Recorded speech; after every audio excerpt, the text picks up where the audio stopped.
Hi everyone, welcome to TOS Academy. ഇപ്പോൾ കഴിഞ്ഞ ക്ലാസ്സിൽ നമ്മൾ സിസ്റ്റം ഓഫ് ലീനിയർ ഇക്വേഷൻസിന്റെ തിയറി പാർട്ട് പഠിച്ചു. അപ്പോൾ ഇന്ന് ആ തിയറി ഒക്കെ അപ്ലൈ ചെയ്തിട്ട് കുറച്ച് പ്രോബ്ലംസ് എങ്ങനെയാണ് സിസ്റ്റം ഓഫ് ഇക്വേഷൻസ് സോൾവ് ചെയ്യുക എന്നുള്ളതാണ് ഇന്നത്തെ ക്ലാസ്സിൽ പറയുന്നത് കേട്ടോ. നെക്സ്റ്റ് ക്ലാസ്സിൽ നമുക്ക് കൂടുതൽ MCQ മോഡൽ ചെയ്യാം, പ്രോബ്ലംസ് ചെയ്യാം കേട്ടോ. അപ്പോൾ ഫസ്റ്റ് ക്വസ്റ്റ്യൻ ഇതാണ്, solve the system. 2x plus 5y equal to 1, 3x plus 2y equal to 7. അപ്പോൾ ഈ സിസ്റ്റം സോൾവ് ചെയ്യാൻ പറഞ്ഞു കഴിഞ്ഞാൽ എന്താ മീനിങ്? എക്സിന്റെയും വൈയുടെയും വാല്യൂ ഫൈൻഡ് ഔട്ട് ചെയ്യുക എന്നുള്ളതാണ്. ഓക്കെ, എല്ലാ സിസ്റ്റത്തിനും സൊല്യൂഷൻ എക്സിസ്റ്റ് ചെയ്യണമെന്ന് നിർബന്ധമൊന്നുമില്ല. ചില സിസ്റ്റത്തിന് സൊല്യൂഷൻ എക്സിസ്റ്റ് ചെയ്യും, ചിലപ്പോൾ ഈ സൊല്യൂഷൻ യുണീക്ക് ആയിരിക്കും, ചിലപ്പോൾ സൊല്യൂഷൻ കുറെ ഇൻഫിനിറ്റ്ലി മെനി സൊല്യൂഷൻസ് ഉണ്ടായിരിക്കും, ചിലപ്പോൾ നോ സൊല്യൂഷൻ, അങ്ങനെ 3 ടൈപ്പ് വരുന്നുണ്ട്. ഓക്കെ, അപ്പൊ നമുക്ക് ആദ്യമേ തന്നെ ഈ പ്രോബ്ലത്തിൽ ഇപ്പൊ 2 ഇക്വേഷൻ ആണ് നമുക്കുള്ളത് അല്ലെ, 2 ഇക്വേഷനും 2 വേരിയബിൾസും. അപ്പോൾ നമ്മൾ നോക്കുക, ഇതിന്റെ മെട്രിക്സ് റെപ്രസെന്റേഷൻ നോക്കുക. അപ്പൊ കോഎഫിഷ്യൻസുകളെ നമ്മൾ എന്തായിട്ട് എഴുതി? മെട്രിക്സ് ആയിട്ട് എഴുതി. അപ്പോൾ 2, 5, 3, 2. ഓക്കെ, അതാണ് ഈ മെട്രിക്സ്. ആൻഡ് നമ്മുടെ വേരിയബിൾസ്, അതായത് നമുക്ക് കണ്ടുപിടിക്കേണ്ടത് ആരാണോ അവര്, x y equal to RHS കാണുന്ന 17 നമ്മളിവിടെ എഴുതി. ഓക്കെ, അപ്പൊ എന്തായി? നമ്മുടെ form AX is equal to B എന്ന് പറയുന്ന ഫോമിലേക്ക് നമ്മൾ എത്തി അല്ലെ. ഇനി നമ്മൾ നോക്കുന്നത് എന്താണ്? എയും ബിയും എക്സ് ഒക്കെ എന്താണെന്ന് നിങ്ങൾക്ക് അറിയാം, ഇതിൽ നിന്ന് മനസ്സിലാകുന്നതാണ്. ഇനി നമുക്കൊരു സിസ്റ്റത്തിന് സൊല്യൂഷൻ എക്സിസ്റ്റ് ചെയ്യുകയാണെങ്കിൽ ആ സിസ്റ്റം എന്തായിരിക്കും? കൺസിസ്റ്റന്റ് ആയിരിക്കും എന്ന് കഴിഞ്ഞ ക്ലാസ്സിൽ നമ്മൾ പറഞ്ഞു അല്ലെ. അപ്പോൾ സിസ്റ്റം കൺസിസ്റ്റന്റ് ആവണമെങ്കിൽ എന്താണ് വേണ്ടത്? റാങ്ക് ഓഫ് എയും എന്ത് വേണം? റാങ്ക് ഓഫ് എയും അതുപോലെ തന്നെ റാങ്ക് ഓഫ് എ ഓഗ്മെന്റഡ് ബിയും എന്താവണം? ഈക്വൽ ആവണം അല്ലെ. അപ്പോ നമ്മൾ ആദ്യം തന്നെ എ ഓഗ്മെന്റഡ് ബി എഴുതുകയാണ്. എ ഓഗ്മെന്റഡ് ബി എന്ന് പറഞ്ഞു കഴിഞ്ഞാൽ എന്താ? എയുടെ കൂടെ നമ്മൾ ലാസ്റ്റ് കോളമായിട്ട് ബി അഡ്ജോയിൻ ചെയ്യുന്നതാണ്. അപ്പൊ ഇവിടെ ഒന്ന് നോക്കിക്കേ, 2, 5, 3, 2. അതിന്റെ കൂടെ നമ്മൾ എന്ത് ചെയ്യുന്നു? ഈ കോളം നമ്മൾ അഡ്ജോയിൻ ചെയ്യാണ് അല്ലെ. 1, 7. അതൊന്നും പാർട്ടീഷൻ ചെയ്ത് വെച്ചേക്കുന്നത് ജസ്റ്റ് ഒരു വരയിട്ട് അത് മനസ്സിലാകാൻ വേണ്ടിയാണ് അങ്ങനെ ചെയ്തിട്ടുള്ളത്. ഇനി നമ്മൾ എന്ത് ചെയ്യണം? എക്ലോൺ ഫോമിലോട്ട് മെട്രിക്സിനെ കൊണ്ടുവരാണ് നമ്മുടെ സിംപ്ലിഫിക്കേഷൻ എളുപ്പമാക്കുന്നതിന് വേണ്ടിയിട്ട് കേട്ടോ. അപ്പൊ ഈ പ്രോബ്ലം നിങ്ങൾക്ക് 2 ഇക്വേഷനും 2 വേരിയബിൾ ഉള്ളതുകൊണ്ട് അല്ലാണ്ട് നിങ്ങൾക്ക് സോൾവ് ചെയ്യാനായിട്ട് പറ്റും, എക്സിന്റെയും വൈയുടെയും വാല്യൂ കേട്ടോ. ഇതിപ്പോ നമ്മുടെ ഈ മെത്തേഡിൽ പറയുന്നതാണ്. നമ്മൾ എന്ത് ചെയ്യണം? എക്ലോൺ ഫോമിലോട്ട് കൊണ്ടുവരാനായിട്ട് നമ്മൾ ഈ ഫസ്റ്റ് നോൺ സീറോ എലമെന്റിനെ 1 ആക്കുകയാണ്. അപ്പോൾ 1 5/2, അതായത് R1 ചേഞ്ചസ് ടു R1/2. അതായത് ഈ റോയിനെ ഫസ്റ്റ് നമ്മൾ 2 വെച്ചിട്ട് ഡിവൈഡ് ചെയ്തു. അപ്പൊ 1 5/2. മറ്റേ റോ അങ്ങനെ തന്നെ 3, 2 ഇവിടെയുണ്ട്. ഈ റോയിനെയും 2 വെച്ചിട്ട്, സോറി, ഈ എലമെന്റിനെയും 2 വെച്ച് ഡിവൈഡ് ചെയ്തു. അപ്പൊ 1/2 ആയി, ദെൻ 7. ഓക്കെ, ഇനി അടുത്ത നമ്മൾ ചെയ്യുന്ന എന്താണ്? അടുത്ത ഈ 1ന് താഴെയുള്ള ഇയാളെ നമുക്ക് എന്താക്കണം? 0 ആക്കണം. സോ 0 ആക്കാനായിട്ട് നമ്മൾ ചെയ്യുന്ന ട്രാൻസ്ഫോർമേഷൻ ഇതാണ്. R2 changes to R2 minus 3R1 ചെയ്യുന്നു. അപ്പൊ നമുക്ക് എന്ത് കിട്ടും? ഫസ്റ്റ് റോ അങ്ങനെ തന്നെ 1 5/2 1/2 0 മൈനസ് 11/2 11/2 എന്ന് കിട്ടും ചെയ്ത് കഴിയുമ്പോൾ കേട്ടോ. അപ്പൊ ഇനി എന്ത് വേണം? ഇപ്പൊ ഫസ്റ്റ് നോൺ സീറോ എലമെന്റ് 1 ആയി, അതിന് താഴെയുള്ളത് 0 ആക്കി. ദെൻ സെക്കൻഡ് റോയില് ഫസ്റ്റ് നോൺ സീറോ എലമെന്റ് ആരാണ്? മൈനസ് 11/3 അതിനെ 1 ആക്കി. 1 ആക്കാനായിട്ട് മൈനസ് 11/2 വെച്ചിട്ട് ഡിവൈഡ് ചെയ്താൽ മതി അല്ലെ. അപ്പൊ R2 changes to R2 by minus 11/2. Okay, അപ്പൊ നമുക്ക് എന്ത് കിട്ടി? 1 5/2 1/2 0 1 മൈനസ് 1 എന്ന് കിട്ടി. അപ്പൊ ഇതിൽ നിന്ന് ഈ മെട്രിക്സ് കംപ്ലീറ്റ് എന്താണ്? കംപ്ലീറ്റ് നമ്മുടെ എ ഓഗ്മെന്റഡ് ബിക്ക് ഇക്വലന്റ് ആയിട്ടുള്ള ഒരു മെട്രിക്സ് ആണ് അല്ലെ. അപ്പൊ ഇതിനകത്ത് എത്ര നോൺ സീറോ റോസ് ഉണ്ട്? 2 നോൺ സീറോ റോസ് ഉണ്ട്. So rank of A augmented B എന്താ? 2 ആണെന്ന് കിട്ടും. ഇനി ഇത്രയും പോർഷൻ എന്താണ്? ഇത്രയും പോർഷൻ എന്ന് പറയുന്നത് നമ്മുടെ എനെ റോ റെഡ്യൂസ് ചെയ്ത് കിട്ടിയേക്കുന്നതാണ് ഇത്രയും പോർഷൻ. അതായത് എ ആരോട് ഈക്വലന്റ് ആണ്? എ എന്ന് പറയുന്നത് 1 0 5/2 0 1നോട് ഈക്വലന്റ് ആണ്. സോ നമുക്ക് എന്ത് പറയാം? A equivalent to 1 5/2 0 1. സോ നമുക്ക് എന്ത് പറയാം? Number of non zero rows എന്ന് പറയുന്നത് എക്ലോൺ ഫോമിലെ number of non zero rows എന്ന് പറയുന്നത് 2 ആണ്. So rank of A is equal to 2 ആണെന്ന് കിട്ടി. അപ്പൊ റാങ്ക് ഓഫ് എയും റാങ്ക് ഓഫ് എ ഓഗ്മെന്റഡ് ബിയും എന്താണ്? ഈക്വൽ ആണ്. ഈക്വൽ ആയതുകൊണ്ട് സിസ്റ്റം കൺസിസ്റ്റന്റ് ആണ്. ഓക്കെ, ഇനി നമുക്കൊരു കാര്യം കൂടി വേണം. ഈ റാങ്ക് എന്ന് പറയുന്നത് ആരോട് ഈക്വൽ ആണോ നോക്കണം? നമ്മുടെ എ എന്ന് പറയുന്ന മെട്രിക്സിന്റെ കോളത്തിനോട് ഈക്വൽ ആണോ നോക്കണം, നമ്പർ ഓഫ് കോളത്തിനോട് ഈക്വൽ ആണോ നോക്കണം. അപ്പൊ നമുക്ക് ഇവിടെ കിട്ടിയേക്കുന്ന rank of A equal to rank of A augmented B equal to നമുക്ക് 2 ആണ് കിട്ടിയിരിക്കുന്നത് അല്ലെ. 2 ആരോട് ഈക്വൽ ആണ്? 2 എന്ന് പറയുന്നത് നമ്പർ ഓഫ് കോളംസ് ഓഫ് എയിനോട് ഈക്വൽ ആണ്. സോ നമുക്ക് എന്ത് പറയാം, സിസ്റ്റത്തിന് യുണീക് സൊല്യൂഷൻ ആണ്, സിസ്റ്റം കൺസിസ്റ്റന്റ് ആണ്, അതിനൊരു യുണീക് സൊല്യൂഷൻ ആയിരിക്കും ഉണ്ടായിരിക്കുക. ഇനി ആ യുണീക് സൊല്യൂഷൻ ഫൈൻഡ് ഔട്ട് ചെയ്യുന്നതിന് വേണ്ടിയിട്ട് നമ്മൾ നമ്മുടെ system A x is equal to B എന്ന് പറയുന്നതായിരുന്നു നമ്മുടെ സിസ്റ്റം. ഇപ്പൊ എക്ക് ഇക്വലന്റ് ആയിട്ടുള്ള ഒരു മെട്രിക്സ് നമുക്ക് കിട്ടിയത് ഇതാണ് എക്ക് ഇക്വലന്റ് ആയിട്ടുള്ള മെട്രിക്സ്. നമ്മുടെ ബിക്ക് ഇക്വലന്റ് ആയിട്ടുള്ള മെട്രിക്സ് ആണ് ഇത്, ആര് 1/2 - 1 എന്ന് പറയുന്നത്. അപ്പൊ നമുക്ക് ഈ സിസ്റ്റത്തിന് ഇക്വലന്റ് ആയിട്ട് ഒരു സിസ്റ്റം എഴുതാൻ പറ്റും. അത് ഏതാണ്, 1/5/2 0 1 x y ഈക്വൽ ടു 1/2 - 1 എന്ന്. ഓക്കെ, ഇനി ജസ്റ്റ് മൾട്ടിപ്ലൈ ചെയ്യാം. X plus 5/2 into y equal to 1/2. ഇനി ഇത് മൾട്ടിപ്ലൈ ചെയ്ത് കഴിയുമ്പോൾ അതായത് 1 into x plus 5/2 into y equal to 1/2 എന്ന് കിട്ടും അല്ലെ. ഈ സംഭവം മൾട്ടിപ്ലൈ ചെയ്ത് കഴിഞ്ഞാൽ നമുക്ക് കിട്ടുന്നത് ഇങ്ങനെയാണ്, എക്സ് പ്ലസ് 5/2 വൈ ഈക്വൽ, പിന്നെ അടുത്തത് വൈ, ഇങ്ങനെയാണ് മെട്രിക്സ് കിട്ടുന്നത്. ദാറ്റ് ഈസ് ഈക്വൽ ടു 1/2 - 1 ആണ്. ഓക്കെ, ഇതിനെന്ത് മനസ്സിലാക്കാം, ഈ രണ്ട് മെട്രിക്സുകൾ ഈക്വൽ ആണെങ്കിൽ കറസ്പോണ്ടിങ് പൊസിഷനിലുള്ള ആളുകൾ ഈക്വൽ ആയിരിക്കണ്ടേ. അതിൽ നിന്നാണ് നമ്മൾ x plus 5/2 y is equal to 1/2 എന്ന് എഴുതിയിരിക്കുന്നത്. അതുപോലെ തന്നെ y is equal to -1. Okay, sorry, y is equal to -1 എന്ന് കിട്ടി. ആ വൈയുടെ വാല്യൂ നമ്മൾ ഇവിടെ സബ്സ്റ്റിറ്റ്യൂട്ട് ചെയ്ത് കഴിഞ്ഞാൽ നമുക്ക് എന്ത് കിട്ടും, എക്സിന്റെ വാല്യൂ കിട്ടും. So x is equal to 1/2 - 5/2 into -1. So this is equal to 1/2 plus 5/2 equal to 6/2, that is 3. അതായത് എക്സിന്റെ വാല്യൂ 3യും വൈയുടെ വാല്യൂ -1 കിട്ടി. That is x y is equal to 3 - 1 എന്നാണ് നമുക്ക് കിട്ടുന്ന ആൻസർ. യൂണിക് സൊല്യൂഷൻ ആണ്, ആ യൂണിക് സൊല്യൂഷൻ നമുക്ക് കിട്ടി. ഓക്കെ, അടുത്ത ക്വസ്റ്റ്യനിലേക്ക് കടക്കാം. അടുത്ത question, solve the system 3x minus 2y plus 3z equal to 8, 2x plus y minus z is equal to 1, 4x minus 3y plus 2z is equal to 4. Okay, അപ്പൊ നമ്മൾ ഇതിന് corresponding ആയിട്ടുള്ള മെട്രിക്സ് എഴുതുക. Coefficient matrix ഏതാണ്, 3 -2 3 2 1 -1 4 -3 2. Okay, then x into y, x y z എഴുതി, then equal to 8 1 4. Okay, അപ്പൊ system ഏത് ഫോമിലാണ്, x is equal to B എന്ന് പറയുന്ന ഫോമാണ്.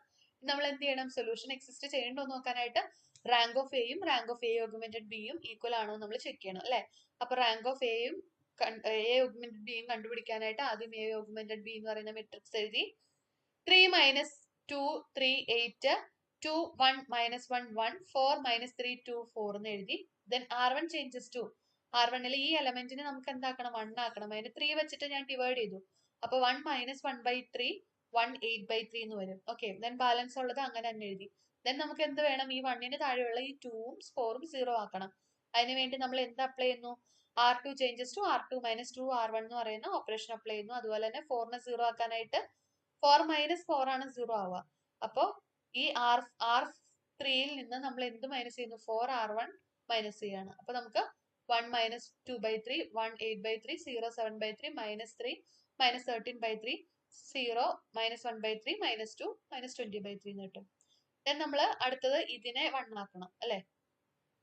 സെക്കൻഡ് റോ എടുത്തു, സെക്കൻഡ് റോയില് ഫസ്റ്റ് നോൺ സീറോ എലമെന്റിനെ 1 ആക്കണം. സോ 7/3 വെച്ചിട്ട് ത്രൂ ഔട്ട് R2നെ ഡിവൈഡ് ചെയ്യാണ്. അപ്പൊ നമുക്ക് 1 - 2/3 1 8/3 0 1 -9/7 -13/7 എന്നായിരിക്കും നമുക്ക് കിട്ടുന്നത്. ഓക്കെ, അടുത്ത സ്റ്റെപ്പില് ഈ 1ന് താഴെയുള്ള ഈ ആളെ നമുക്ക് എന്താക്കണം, 0 ആക്കണം അല്ലെ. 0 ആക്കാനായിട്ട് എന്ത് ചെയ്യുന്നു, ഈ റോ വേണം യൂസ് ചെയ്യാനായിട്ട്. R3 changes to R3 plus, അതായത് -1/3 0 ആക്കണമെങ്കിൽ ഇതിന്റെ കൂടെ ഈ റോയുടെ 1/3 ആഡ് ചെയ്താൽ മതി. അപ്പൊ R3 changes to R3 plus 1/3 R2. അപ്പൊ നമുക്ക് കിട്ടുന്നത് R3 ആണ് ചേഞ്ച് ചെയ്തിട്ടുള്ളത്, 0 0 -17/7 -153/21 എന്ന് കിട്ടും. ഇതിനെ നമുക്ക് സിംപ്ലിഫൈ ചെയ്യാട്ടോ. ഞാൻ ഇപ്പൊ ഇവിടെ സിംപ്ലിഫൈ ചെയ്തിട്ടില്ല, സിംപ്ലിഫിക്കേഷൻ നമുക്ക് നടത്താം. ഓക്കെ, ദെൻ ഇവിടെ ആ പരിപാടി കഴിഞ്ഞു. പിന്നെ അടുത്തത് ലാസ്റ്റ് റോ നോക്കി, ലാസ്റ്റ് റോയിലെ ഈ എലമെന്റിനെ 1 ആക്കണം. സോ ആ എലമെന്റ് വെച്ചിട്ട് ഏത് ത്രൂ ഔട്ട് നമ്മൾ എന്ത് വെച്ച് ഡിവൈഡ് ചെയ്തു, -17/7 വെച്ചിട്ട് ഡിവൈഡ് ചെയ്തു. അപ്പൊ ഇവിടെ വരുന്ന എൻട്രി എന്ന് പറയുന്നത് അടുത്ത പേജിലുണ്ട്, കാണിച്ചു തരാം. എഴുതിയിട്ടുണ്ട് കേട്ടോ. അപ്പൊ അതിനു മുമ്പായിട്ട് നമ്മുടെ ഈ മെട്രിക്സ് എ ഓഗ്മെന്റഡ് ബിയുടെയും എയുടെയും റാങ്ക് നമുക്കൊന്ന് പറയാൻ പറ്റും. ഇത്തരത്തിൽ നിന്ന് നമുക്ക് കിട്ടും. ഇത്രയും നമ്മൾ നോക്കുകയാണെങ്കിൽ എന്താ റാങ്ക്, എന്താണ് റാങ്ക് 3 ആണ്. Number of non zero rows എന്ന് പറയുന്നത് 3 ആണ് അല്ലെ. അപ്പൊ റാങ്ക് 3 ആണ്. രണ്ടിന്റെയും എയുടെയും എ ഓഗ്മെന്റഡ് ബിയുടെ റാങ്ക് 3 ആണ്. ആ റാങ്ക് എന്ന് പറയുന്നത് നമ്പർ ഓഫ് കോളത്തിനോട് ഈക്വൽ ആണ് അല്ലെ. സോ യൂണിക് സൊല്യൂഷൻ ആയിരിക്കും എക്സിസ്റ്റ് ചെയ്യുക. നമ്മൾ ഇത് സിംപ്ലിഫൈ ചെയ്ത് കഴിയുമ്പോൾ നമുക്ക് കിട്ടുന്നത് 3 ആണ് കേട്ടോ. സിംപ്ലിഫൈ ചെയ്ത് കഴിയുമ്പോൾ യെസ് നമുക്ക് 3 ആണ് കിട്ടുന്നത് കേട്ടോ. ഇത് സിംപ്ലിഫൈ ചെയ്ത് കഴിയുമ്പോൾ നമുക്ക് 3 ആണ് കിട്ടുന്നത്. ഇത് കട്ട് ചെയ്ത് കഴിയുമ്പോൾ നമുക്ക് 3 കിട്ടുക. ഞാൻ സിംപ്ലിഫൈ ചെയ്തില്ലായിരുന്നു ആദ്യം. സോ ഈ AX is equal to Bക്ക് ഇക്വലന്റ് ആയിട്ട് വരുന്ന സിസ്റ്റം നമ്മൾ എഴുതി 1 minus 2 by 3 1 0 1 minus 9 by 7 0 0 1 x y z equal to ഈ last column 8 by 3 minus 13 by 7 3. Okay, അപ്പോ ഇനി നമ്മളിത് മൾട്ടിപ്ലൈ ചെയ്യുക. അതായത് 1 into x plus minus 2 by 3 into y പ്ലസ് z ഈക്വൽ ടു എന്ത് വരും? 8 by 3 വരും. അടുത്തത് 0 into x plus 1 into y plus minus 9 by 7 into z equal to minus 13 by 7. Okay, 0 into x plus 0 into y plus 1 into z. That is equal to 3 എന്ന് കിട്ടും. അതായത് z-ന്റെ value എന്താ നമുക്ക് കിട്ടുന്നത്? z-ന്റെ വാല്യൂ നമുക്ക് 3 ആണ് കിട്ടുന്നത്. ആ z-ന്റെ വാല്യൂ ഈ രണ്ടാമത്തെ ഇക്വേഷനിൽ കൊടുത്തു കഴിഞ്ഞാൽ നമുക്ക് ആരുടെ വാല്യൂ കിട്ടും? y-യുടെ വാല്യൂ കിട്ടും. അതായത് y is equal to minus 13 by 7 plus 9 by 7 into z ആണ്. z-ന്റെ വാല്യൂ 3 ആണ്. ഞാൻ അതവിടെ കൊടുത്തു. അപ്പൊ y is equal to നമുക്ക് എന്ത് കിട്ടും? ഇത് സിംപ്ലിഫൈ ചെയ്ത് കഴിയുമ്പോൾ നമുക്ക് 14 by 7 that is 2 ആണ് കിട്ടുന്നത്. ഇനിയിപ്പോ z-ന്റെ വാല്യൂവും x-ന്റെ y-യുടെ വാല്യൂവും നമുക്ക് കിട്ടി. ഇനി x-ന്റെ വാല്യൂ കണ്ടുപിടിക്കാവുന്നതേ ഉള്ളൂ അല്ലെ. x-ന്റെ വാല്യൂ എന്ത് കിട്ടും? x is equal to 8 by 3 minus z plus 2 by 3 y എന്നായിരിക്കും വരിക. അപ്പൊ അതിന്റെ വാല്യൂസ് ഒക്കെ കൊടുത്ത് എന്ത് വരും? 8 by 3 minus 3 plus 2 by 3 into 2 that is equal to 8 by 3 plus 4 by 3 minus 3 that is equal to 12 by 3 minus 3 equal to 4 minus 3 equal to 1 എന്ന് വരും. ഓക്കെ, അപ്പൊ നമുക്ക് എക്സ് വൈ സെഡ് എന്ത് കിട്ടി? എക്സ് വൈ സെഡ് എന്ന് പറയുന്നത് 1 2 3 ആയിട്ട് കിട്ടി. ഓക്കെ, അപ്പൊ യൂണിക് സൊല്യൂഷൻ. അപ്പൊ യൂണിക് സൊല്യൂഷൻ വരുന്ന കേസ് വരും. കേസ് രണ്ടെണ്ണം നമ്മൾ ചെയ്തു. ഇനി അടുത്തത് solve the system. x1 plus 2 x2 minus 3 x3 minus 4 x4 equal to 0. Sorry 6. x1 plus 3 x2 plus x3 minus 2 x4 equal to 4. 2x1 plus 5 x2 minus 2 x3 minus 5 x4 equal to 10. നമ്മൾ എന്ത് ചെയ്യുന്നു? ഇതിന് corresponding ആയിട്ടുള്ള system എഴുതാണ്. 1 2 minus 3 minus 4 1 3 1 minus 2 2 5 minus 2 minus 5 x1 x2 x3 x4 equal to 6 4 10. Okay, അപ്പൊ ഇതാണ് നമ്മുടെ system. ഇതിലെ A ഇതാണ്, എക്സ് ഇതാണ്, ബി ഇതാണ്. നമ്മൾ നേരത്തെ ചെയ്ത പോലെ സോൾവ് ചെയ്യാനാണ് പറഞ്ഞിട്ടുള്ളത്. എക്സും വൈയും x1 x2 x3 x4ന്റെ വാല്യൂ കണ്ടുപിടിക്കണം. അപ്പൊ നമ്മൾ ആദ്യം A augmented B എഴുതാണ്. 1 2 minus 3 minus 4 6 1 3 1 minus 2 4 2 5 minus 2 minus 5 10. Okay, അപ്പൊ നമ്മൾ എന്ത് ചെയ്യുന്നു? ഫസ്റ്റ് 1ന് താഴെയുള്ള ആളുകൾ, ഫസ്റ്റ് നോൺ സീറോ എലമെന്റ് 1 ആണ്. 1ന് താഴെയുള്ള ഇവരൊക്കെ എന്താക്കണം? 0 ആക്കണം അല്ലെ. അപ്പൊ എന്ത് ചെയ്യുന്നു? ഇവിടുത്തെ ചെയ്യുന്ന ട്രാൻസ്ഫോർമേഷൻ എന്താ? ജസ്റ്റ് മൈനസ് ചെയ്താൽ മതി. അപ്പൊ R2 changes to R2 minus R1 വരും. അടുത്തത് നമുക്ക് ഇവിടെ 2നെ 0 ആക്കണം ഈ പ്ലേസിൽ. അതായത് 2 മൈനസ് 2 R1 ചെയ്താൽ മതി. ഓക്കെ, അപ്പൊ 2 അല്ല R3 മൈനസ് 2 R1. ഓക്കെ, അപ്പൊ നമുക്ക് എന്ത് കിട്ടും? 1 2 minus 3 minus 4 6 0 1 4 2 minus 2 0 1 4 3 minus 2 എന്ന് കിട്ടും. ഓക്കെ, അടുത്ത സ്റ്റെപ്പില് നമുക്ക് എന്താ വേണ്ടത്? ഇത് രണ്ടും 0 ആയി. ദെൻ ഇവിടെ സെക്കൻഡ് റോയിലെ ഫസ്റ്റ് നോൺ സീറോ എലമെന്റ് 1 1ന് താഴെയുള്ളത് എന്താണ്? 0 ആക്കണം അല്ലെ. 0 ആക്കാനായിട്ട് ജസ്റ്റ് മൈനസ് ചെയ്താൽ മതി. R3 changes to R3 minus R2 ചെയ്താൽ മതി. അപ്പൊ എന്ത് കിട്ടും? 1 2 minus 3 4 6 0 1 4 2 minus 2 0 0 0 1 0 എന്ന് കിട്ടി അല്ലെ.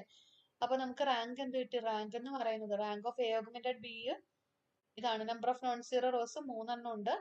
അതുപോലെ തന്നെ എയുടെ number of non zero rows 3 എണ്ണം ഉണ്ട്. So rank of A augmented ബിയും റാങ്ക് ഓഫ് എയും ഈക്വൽ ആണ്. That is equal to 3. അത് എന്തിനേക്കാളും ചെറുതാണ്? എയുടെ നമ്പർ ഓഫ് കോളംസ് എന്താണ്? 4 ആണ് അല്ലെ. 4 കോളംസ് ഉണ്ട് എക്ക്. സോ ലെസ് ദാൻ 4 ആണ്. അപ്പൊ എന്ത് പറയാം? സിസ്റ്റം കൺസിസ്റ്റന്റ് ആണ്. അതിന് യുണീക് സൊല്യൂഷൻ അല്ല, ഇൻഫിനിറ്റ്ലി മെനി സൊല്യൂഷൻസ് ആയിരിക്കും വരിക. അപ്പൊ അങ്ങനെ ഇൻഫിനിറ്റ്ലി മെനി സൊല്യൂഷൻസ് വരുന്ന കേസിനകത്ത് ഞാൻ പറഞ്ഞിരുന്നു, കഴിഞ്ഞ ക്ലാസ്സിൽ പറഞ്ഞിരുന്നു, n മൈനസ് ആർ, അതായത് റാങ്ക് 6 ആണെങ്കിൽ n മൈനസ് 6 ആർബിട്രറി വാല്യൂസ് ഏതെങ്കിലും ഇപ്പൊ എത്ര അൺനോൺസ് ഉണ്ട് ഇവിടെ? 4 അൺനോൺസ് ഉണ്ട്. അതിലെ ഏതെങ്കിലും ഒരു അൺനോണിന് അല്ലെങ്കിൽ ആർബിട്രറി വേരിയബിളിന് നമ്മൾ അസ്യൂം ചെയ്യണം ഒരു ആർബിട്രറി വാല്യൂ. ഒരു വേരിയബിളിനാണ് കൊടുക്കാൻ പാടുള്ളൂ. അതാണ് 1 ഇവിടെ നമുക്ക് കിട്ടിയിട്ടുള്ളത്. ഓക്കെ, അപ്പോൾ നമ്മൾ അത് മനസ്സിലായി. ഇനി അടുത്ത സ്റ്റെപ്പിൽ നമ്മൾ ചെയ്യുന്നത് എന്താണെന്ന് വെച്ച് കഴിഞ്ഞാൽ നമ്മൾ ആ സിസ്റ്റം ഈ എക്സ് ഇസ് ഈക്വൽ ടു ബിക്ക് ഇക്വലന്റ് ആയിട്ടുള്ള സിസ്റ്റം ഞാൻ എഴുതി. Then x1 plus 2x2 minus x3 minus 3x3 minus 4x4 equal to 6 and x2 plus 4x3 plus 2x4 equal to minus 2 കിട്ടി. ആൻഡ് ഇത് മൾട്ടിപ്ലൈ ചെയ്യുമ്പോൾ നമുക്ക് x4 equal to 0 കിട്ടി. അപ്പൊ x4ന്റെ വാല്യൂ കിട്ടി. അപ്പൊ നമുക്ക് കണ്ടുപിടിക്കാനുള്ളത് ആരായിരുന്നു? x1 x2 x3 x4 ആയിരുന്നു. ഇപ്പൊ x4ന്റെ വാല്യൂ ഓൾറെഡി കിട്ടി. ഇനി ബാക്കി മൂന്നെണ്ണത്തിന്റെ വാല്യൂ ആണ് നമുക്ക് വേണ്ടത്. അപ്പോൾ നമ്മളിവിടെ പറഞ്ഞു ഒരു ആർബിട്രറി കോൺസ്റ്റന്റിന് സോറി ഒരു വേരിയബിളിന് ആർബിട്രറി വാല്യൂ അസ്യൂം ചെയ്യാമെന്ന്. അപ്പൊ ഇനി നമുക്ക് ഈ x1 x2 x3 അതിൽ ഏതെങ്കിലും ഒരു വേരിയബിളിന് നമ്മൾ കൊടുത്താൽ മതി, ഒരു വാല്യൂ അസൈൻ ചെയ്ത് കൊടുത്താൽ മതി. അപ്പൊ ഇവിടുത്തെ കേസിനകത്ത് നമ്മൾ ചെയ്യണത് എന്താ വെച്ച് കഴിഞ്ഞാല് ഇപ്പൊ x4 0 ആയതുകൊണ്ട് നമുക്ക് ഇവിടെയൊക്കെ 0 കൊടുത്തു കഴിയുമ്പോൾ ഇക്വേഷൻ ഒന്ന് റീപ്ലേസ് ആയി. എങ്ങനെയായി? x3 is equal to ഈ ഒരു ഫോമിലേക്കായി അല്ലെ. ഇനി ഈ ഒരു ഫോമില് നമുക്ക് ഏതാണ് x1 x2 x3യുടെ വാല്യൂ കിട്ടണം. അപ്പൊ ഒരു ആർബിട്രറി വേരിയബിളിന് നമുക്ക് ആർബിട്രറി വാല്യൂ അസ്യൂം ചെയ്യാം. അതായത് ആർബിട്രറി വാല്യൂ നമുക്ക് കൊടുക്കാം. ഇപ്പൊ ഞാനിവിടെ കൊടുത്തേക്കുന്നത് x3 is equal to a എന്ന് കൊടുക്കാം. x3 is equal to a കൊടുത്തു കഴിഞ്ഞപ്പോൾ ഇതിൽ നിന്ന് നമുക്ക് എന്ത് കണ്ടുപിടിക്കാം? x2ന്റെ വാല്യൂ കണ്ടുപിടിക്കാം. അതായത് x2ന്റെ വാല്യൂ എന്ത് വരും? -2 മൈനസ് x2 ആണ്. x2ന്റെ വാല്യൂ എന്താ? x2ന്റെ വാല്യൂ -2 മൈനസ് x3 ആണ്. x3യുടെ വാല്യൂ എന്താണ്? a ആണ്. അതായത് x2 is equal to -2 minus 4a എന്ന് വരും. ഓക്കെ, അപ്പൊ x2ന്റെ വാല്യൂ നമുക്ക് കിട്ടി. x3യുടെ വാല്യൂ അറിയാം, x4ന്റെ വാല്യൂ അറിയാം. അങ്ങനെയാണെങ്കിൽ x1 കണ്ടുപിടിക്കാലോ. x1 ഈക്വൽ ടു ഇതിൽ നിന്ന് x1 എഴുതാം. x1 is equal to 6 minus 2x2 plus 3x3 വരും. അതായത് 6 plus 3a minus 2 into -2 minus 4a. അതായത് 6 plus 3a plus 4 plus 8a എന്ന് കിട്ടും. അതായത് 10 പ്ലസ് 11a എന്ന് കിട്ടും. ഓക്കെ, അപ്പൊ നമുക്ക് x4ന്റെ വാല്യൂ കിട്ടി, x3യുടെ വാല്യൂ കിട്ടി, x1ന്റെ വാല്യൂ കിട്ടി, x2ന്റെ വാല്യൂ കിട്ടി. അപ്പൊ x1 equal to 10a plus 11a, x2 is equal to -2 minus 4a, x3 is equal to a, x4 equal to 0. അപ്പൊ ഈ എയുടെ വാല്യൂ നമ്മൾ ഇപ്പൊ ഞാൻ എക്ക് 0 കൊടുക്കുകയാണെങ്കിൽ നമുക്ക് എന്ത് കിട്ടും? 10 മൈനസ് 2 0 0 എന്ന് പറയുന്ന ഒരു വാല്യൂ കിട്ടും. ഇനി എക്ക് 1 കൊടുക്കുകയാണെങ്കിലോ അടുത്തൊരു സൊല്യൂഷൻ കിട്ടും. എക്ക് 2 കൊടുക്കുകയാണെങ്കിലോ അടുത്തൊരു സൊല്യൂഷൻ കിട്ടും. അങ്ങനെ എക്ക് -1 കൊടുക്കുകയാണെങ്കിലോ അടുത്തൊരു സൊല്യൂഷൻ. അപ്പൊ അങ്ങനെ ഇൻഫിനിറ്റ്ലി മെനി സൊല്യൂഷൻസ് ഈ സിസ്റ്റത്തിന് ഉണ്ടായിരിക്കും. ഓക്കെ, അടുത്തൊരു question. Determine what values of alpha the system x plus y plus z is equal to 1, 2x minus y plus 3z is equal to 1, x plus 2y plus z is equal to alpha. അതായത് ഈ ഒരു സിസ്റ്റത്തിന് solution exist ചെയ്യുന്നുണ്ട്. അത് ആൽഫയ്ക്ക് ഏത് value ആയി കഴിഞ്ഞാലാണ് ഈ ഒരു സിസ്റ്റത്തിന് സൊല്യൂഷൻ എക്സിസ്റ്റ് ചെയ്യുക എന്നുള്ളതാണ് നമ്മുടെ ചോദ്യം. ഓക്കെ, അപ്പോ നമ്മൾ ആദ്യം തന്നെ ചെയ്യാം. മെട്രിക്സ് എഴുതാം. 1 1 1 2 minus 1 2 1 2 1 x y z equal to 1 1 alpha. Okay, അപ്പൊ a augmented b എഴുതി കഴിയുമ്പോൾ എന്ത് വരും? 1 1 1 2 minus 1 2 2 1 2 1 1 1 ആൽഫ എന്ന് കിട്ടി. നമുക്ക് സൊല്യൂഷൻ എക്സിസ്റ്റ് ചെയ്യണമെങ്കിൽ എന്ത് വേണം? റാങ്ക് ഓഫ് എയും rank of a augmented b യും ഈക്വൽ ആയിട്ടിരിക്കണം. അപ്പൊ ഈക്വൽ ആവുന്നത് ഏത് ആൽഫയ്ക്കാണ് നമ്മൾ നോക്കിയാൽ മതി. ഓക്കെ, അപ്പോ ഫസ്റ്റ് നമ്മൾ ചെയ്യുന്ന പോലെ തന്നെ ഫസ്റ്റ് നോൺ സീറോ എലമെന്റ് 1 ആണ്. അതിന് താഴെയുള്ളതൊക്കെ എന്താക്കണം? 0 ആക്കണം. 0 ആക്കാനായിട്ട് r2 changes to r2 minus 2r1 ആണ്. 2r1 ചെയ്യാണ്. അപ്പൊ എന്ത് വരും? ഫസ്റ്റ് റോ അങ്ങനെ തന്നെ 0 -1 -2 -3 വരും. 0 -2 2 -2 0 വരും. ദെൻ 1 -2 -1 വന്നു. ഇത് ജസ്റ്റ് മൈനസ് ചെയ്താൽ മതി. 0 1 0 ആൽഫ -1 വന്നു. ഇനി അടുത്ത് എന്താ ചെയ്യുന്നത്? നമ്മള് സെക്കൻഡ് റോയിലെ ഫസ്റ്റ് നോൺ സീറോ എലമെന്റ് -3 ആണ്. അതിനെ 1 ആക്കാനായിട്ട് -3 വെച്ചിട്ട് ഡിവൈഡ് ചെയ്തു. ഫസ്റ്റ് റോ അങ്ങനെ തന്നെ. സെക്കൻഡ് റോ 0 1 0 1/3 ആകും. ദെൻ ലാസ്റ്റ് റോ സെയിം നമ്മൾ എടുത്തെഴുതി. ദെൻ ലാസ്റ്റ് റോയിലെ ഇപ്പോ ഇതിന് താഴെയുള്ള ഈ എലമെന്റ് എന്താണ്? 1 ആണ്. അതിനെ നമുക്ക് എന്താക്കണം, 0 ആക്കണം. So R3 changes to R3 minus R2 ചെയ്തു. അപ്പൊ നമുക്ക് എന്ത് കിട്ടും, 1 1 1 1 0 0 1 ബൈ ഇവിടെ ഇതുണ്ട് കേട്ടോ, 0 0 ആൽഫ മൈനസ് 4/3 എന്ന് കിട്ടും. ഓക്കെ, അപ്പൊ ഇത്രയും നമ്മുടെ എക്ക് ഇക്വലന്റ് ആയിട്ട് വന്നിട്ടുള്ളതാണ്. ഇത് കംപ്ലീറ്റ്ലി എ ഓഗ്മെന്റഡ് ബിക്ക്. അപ്പൊ സപ്പോസ് ഇത് നോട്ട് ഈക്വൽ ടു 0 വരുന്ന കേസിനകത്ത് alpha minus 4/3 not equal to 0 വരുവാണെങ്കിൽ എ ഓഗ്മെന്റഡ് ബിയിൽ എത്ര number of non zero rows ഉണ്ടാവും? 3 ഉണ്ടാവും. പക്ഷെ എയിലോ 2 ഉണ്ടാവുള്ളൂ. അത് നമുക്ക് പോസിബിൾ ആണോ? സിസ്റ്റത്തിന് സൊല്യൂഷൻ ഉണ്ടെന്നാണ് ക്വസ്റ്റ്യനിൽ പറഞ്ഞിട്ടുള്ളത് അല്ലെ. അപ്പൊ സോ നമ്മുടെ ഈ ആൽഫ മൈനസ് 4/3 0 ആയിക്കഴിഞ്ഞാൽ മാത്രമേ, അതായത് ഈ റോ കംപ്ലീറ്റ്ലി 0 ആയി പോകണം, എന്നാൽ മാത്രമേ നമുക്ക് ഇവിടെ റാങ്ക് ഓഫ് എയും റാങ്ക് ഓഫ് എ ഓഗ്മെന്റഡ് ബിയും ഈക്വൽ ആയിട്ട് വരുള്ളൂ. ഓക്കെ, ഇത് 0 ആവണം. ഓക്കെ, അപ്പോൾ ഇത് 0 ആവണമെങ്കിൽ ആൽഫ മൈനസ് 4/3 എന്താവണം? 0 ആവണം. ഇത് ആൽഫ ഈക്വൽ ടു 4/3. അപ്പൊ ഈ സിസ്റ്റത്തിന് ഒരു സൊല്യൂഷൻ ഉണ്ടാവണമെങ്കിൽ ആൽഫ എന്തിനോട് ഈക്വൽ ആയിരിക്കണം? 4/3നോട് ഈക്വൽ ആയിരിക്കണം. Okay, consider the system x1 plus 2x2 plus 3x3 is equal to 1, x1 plus 3x2 plus 4x3 is equal to minus 2, 2x1 plus 4x2 plus 6x3 equal to 5. Okay, അപ്പൊ അത് അതിന് solution ഉണ്ടോ അങ്ങനെയുള്ള കാര്യങ്ങളാണ് നമുക്ക് check ചെയ്യേണ്ടത്. അപ്പൊ നമ്മളിവിടെ എ ഓഗ്മെന്റഡ് ബി ഞാൻ ഡയറക്റ്റ് ആയിട്ട് എഴുതാണ്, ഇത്ര സ്റ്റെപ്പിന്റെ ആവശ്യമില്ല നമുക്ക്. അപ്പൊ നിങ്ങൾക്ക് കാര്യം മനസ്സിലായിട്ടുണ്ട്. 1 2 3 1 1 3 4 minus 2 2 4 6 5. ഓക്കെ, നമ്മള് ഇത് 0 ആക്കണം, ഇത് 0 ആക്കണം. So R2 changes to R2 minus R1 ചെയ്യുന്നു, R3 changes to R3 minus 2 R1 ചെയ്യുന്നു. So we get 1 2 3 1 and 0 3 minus 2 1 4 minus 3 1 then minus 2 minus 1 minus 3 0 0 0 4 വന്നു. അപ്പൊ നമ്മൾ നോക്കുമ്പോൾ എന്താണ്, number of non zero rows A augmented ബിയില് 3ഉം എയില് 2ഉമാണ് അല്ലെ. അപ്പൊ റാങ്ക് ഓഫ് എയും റാങ്ക് ഓഫ് എ ഓഗ്മെന്റഡ് ബിയും ഈക്വൽ അല്ല. ഈക്വൽ അല്ലാത്തത് കൊണ്ട് നമുക്ക് എന്ത് പറയാം, സിസ്റ്റം ഇൻകൺസിസ്റ്റന്റ് ആണ്. ഇൻകൺസിസ്റ്റന്റ് ആണ്, നോ സൊല്യൂഷൻ. ഓക്കെ.